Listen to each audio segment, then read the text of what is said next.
Bom dia, bom dia. Tenho ouvido os áudios das pessoas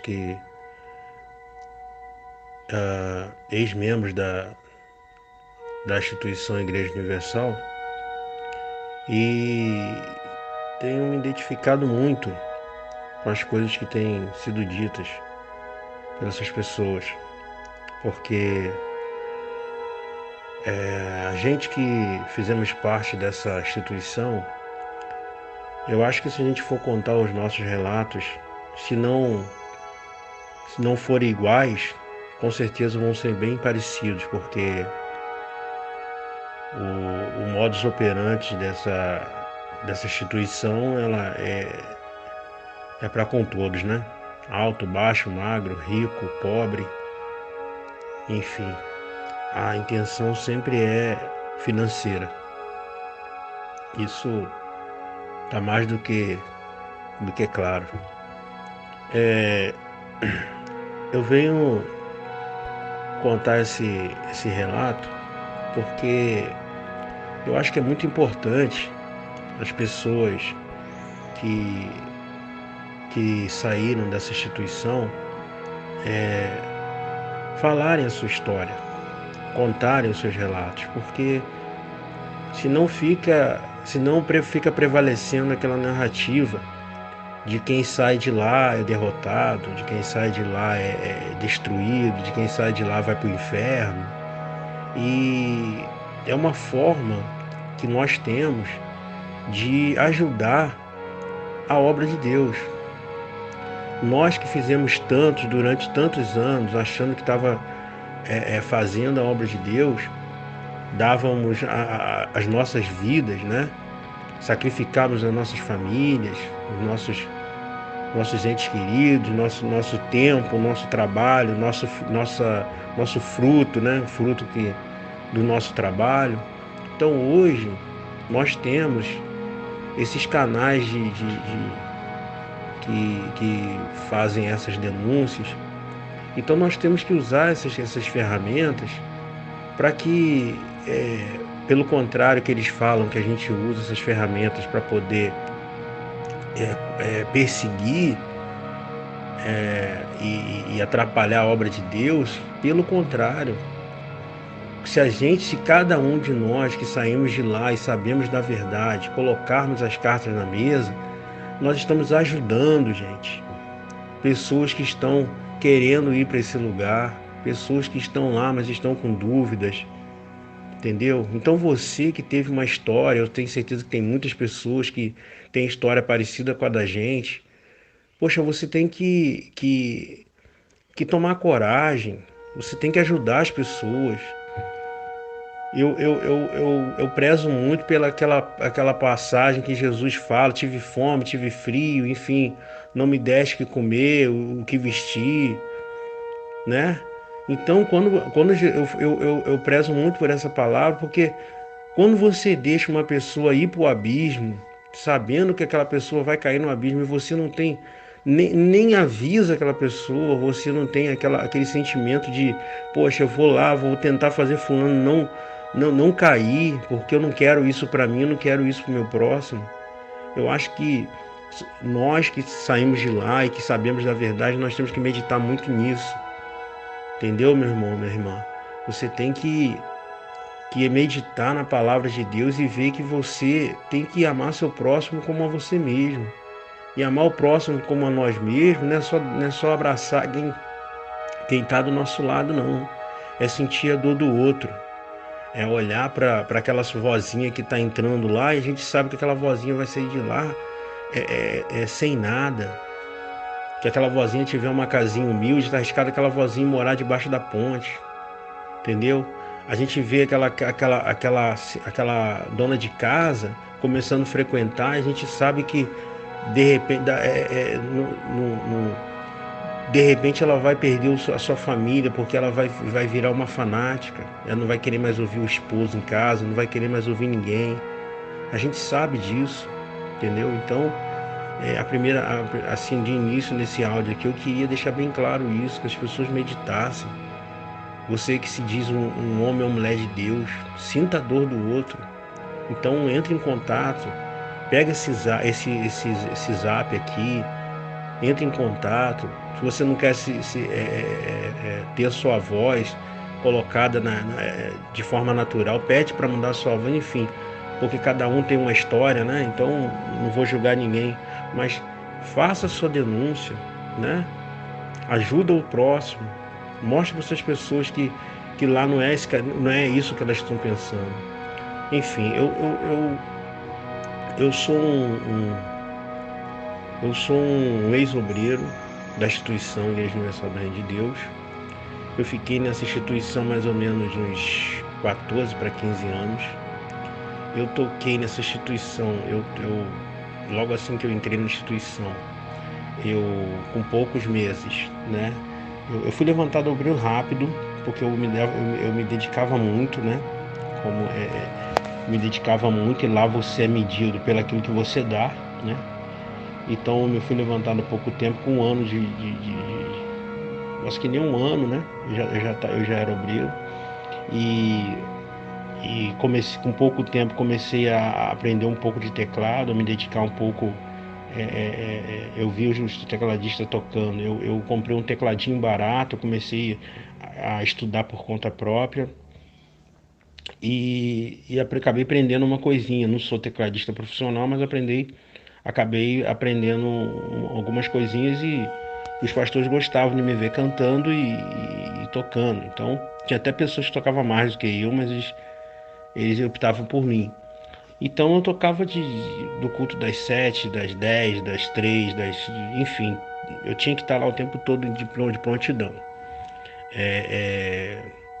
Então, nisso aí foi uns 14 para 15 anos que eu fiquei nessa vida aí. Eu morava dentro da igreja, eu dormia dentro da igreja, eu levantava cedo para poder abrir a igreja. Quando o pastor fazia propósito de oração de madrugada, eu tinha que estar abrindo igreja, eu tinha que levantar cedo para trabalhar. Tinha dia que eu tinha que faltar serviço para ficar tomando conta de igreja, porque se você falasse que não ia faltar, eles entravam no seu psicológico, dizia que você não confia em Deus, que você que aquilo tudo que eles fazem, né? Para a pessoa praticamente vira um escravo mental.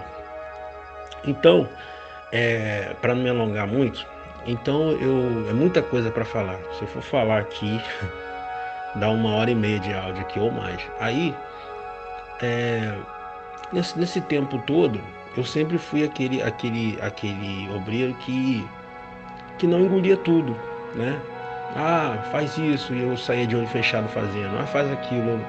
Eu não engolia tudo, eu era muito de questionar, né? Questionar porque eu não era, a gente lá, a gente não lê Bíblia, né? A gente lê versículos, não lê Bíblia, a gente lê versículos, mas eu sempre tive curiosidade de saber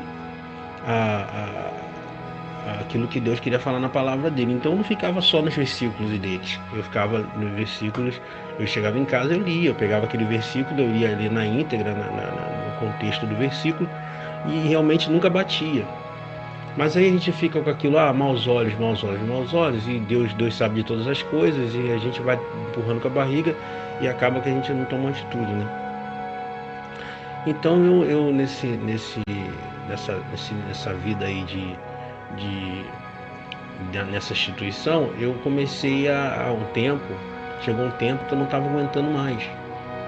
Por quê? Porque a gente chegava na igreja e domingo de manhã era 1h20 falando de dinheiro e 15 minutinhos final falava de Jesus.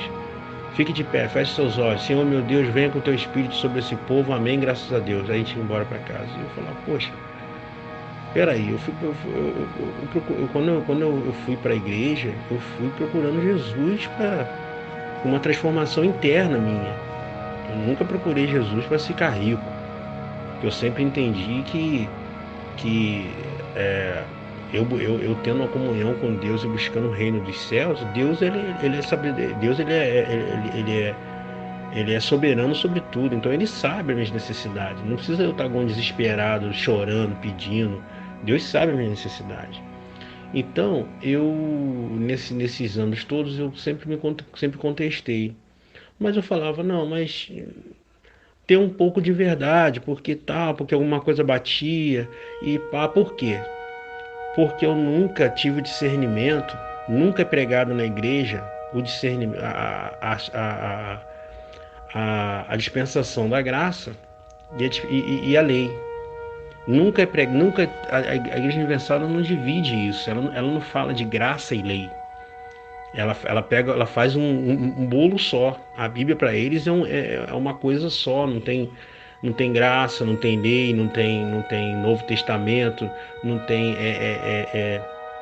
nova aliança em Cristo Jesus, é tudo uma aliança só. A aliança que reina na Igreja Universal é a aliança de Abraão, porque é a aliança de Abraão, feita com Abraão, é a aliança basicamente feita em promessas, né? Então eles usam as promessas para poder extorquir as pessoas. E eu ficava me questionando sobre isso, até que um dia eu falei, meu Deus, o Senhor não, né? Se eu pedir pão para o Senhor não vai me dar pedra. Então eu não quero quero que o Senhor me livre do engano. Eu quero que, se for algo na minha carne, que o Senhor me livre disso. E comecei a focar na leitura da Bíblia em casa. Não com pregações de outras denominações, não, mas focar na leitura da Bíblia e orando a Deus para Deus abrir o meu entendimento. Foi aonde que eu fui lendo sobre graça, sobre nova aliança, sobre enfim, vários assuntos que eu fui lendo, e aquilo foi me libertando a minha mente. Até que eu cheguei um dia que eu falei, olha, não quero mais. Não quero mais, não vou, eu tenho que escolher, né? Se eu sirvo um homem, se eu sirvo a palavra de Deus. E nisso, trouxe muitos conflitos para dentro da minha casa. Muitos conflitos. Meu casamento teve pelo fio. Porque minha esposa falava que me casou com um homem de Deus, porque eles acham que para ser homem de Deus tem que estar lá. Se você não está lá, você não é de Deus. Então foi difícil aqui em casa. Foi difícil demais. Hoje ainda é difícil. Por quê? Porque eu faço vista grossa para muita coisa. Mas se eu deixar, a minha esposa vai para a igreja todos os dias. Todos os dias. Entendeu? Tem dia que não fica tarde por causa do serviço dela, ela quer ir direto do serviço para lá. Esse final de semana agora teve uma vigília, ela queria levar minha filhinha de 1 ano. Um frio danado aqui na minha cidade, ela queria levar a menina para lá, para virar a noite. Eu que não deixei. Porque nós, que somos pai de famílias, nós temos que ter atitude. Não, você não vai, entendeu? Não vai. Acabou. Porque se você deixar, você pai de família, você, daqui a pouco, quem manda na sua casa é a igreja.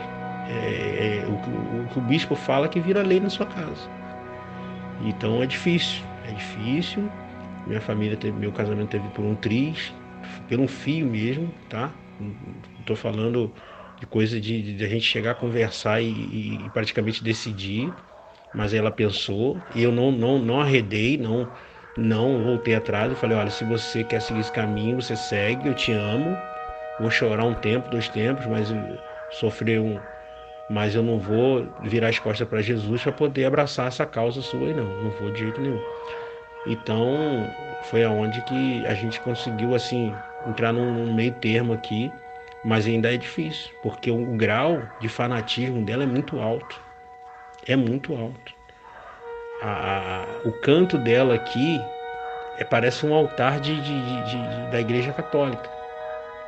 O meu canto tem uma Bíblia, o dela tem arca, trombeta, fita, envelope, não sei nem quantos. Agora mesmo ela está com uma bolsa de envelope atrasado aqui. Ela não sabe que eu já vi, mas eu já vi. É uma sacola de mercado que nem contei quantos tem, porque tem muito, entendeu? Vive essa vida. Aí leva aquela sacola de envelope, aí dá aquela ofertinha, aí daqui a pouco enche outra bolsa, leva. Eles praticamente fazem as pessoas girarem em círculos. A pessoa fica como se fosse um animal amarrado numa estaca e girando no mesmo lugar. Não cresce espiritualmente, não evolui, não aprende nada do evangelho, só aprende aquelas coisas dali. E fica ali. Quando eles conseguem ganhar a mente dessas pessoas, fica anos, 30, 40 anos, 20, 15. E se a pessoa não tiver sede da palavra, não tiver temor a Deus e colocar Deus em primeiro lugar e tirar os homens, a pessoa fica cativa ali até a morte. Perde infância de filho, perde convivência com familiares, não tem vida social, não assiste uma TV, não escuta uma música, não vai num shopping, não faz nada, fica ali, vira um escravo mental. Então, esse é meu relato, breve, eu estarei gravando outro relato aí, mas para contar, esse foi mais um apanhado, né? Eu queria entrar em detalhes sobre algumas coisas que já aconteceram comigo dentro da igreja e que tenho certeza que vai falar ao coração de muita gente que ainda está lá, principalmente esses tecladistas e pessoas que estão fazendo emburge, candidato a obreiro. Eu tenho algumas coisas para falar e que você que está em dúvida aí, meu irmão, não entra nessa não. Não entra nessa não, porque você vai se arrepender.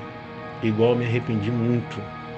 Me arrependi muito. Não entra nessa. Eu comecei a ter contato com a minha família, convivência com a minha família, harmonia com a minha família, depois que eu saí dessa instituição. Porque toda vez que eu olhava para meus familiares, eu via um demônio. Era ensinado isso, eu aprendi isso. Que se alguém fala alguma coisa que eu não concorde, é demônio.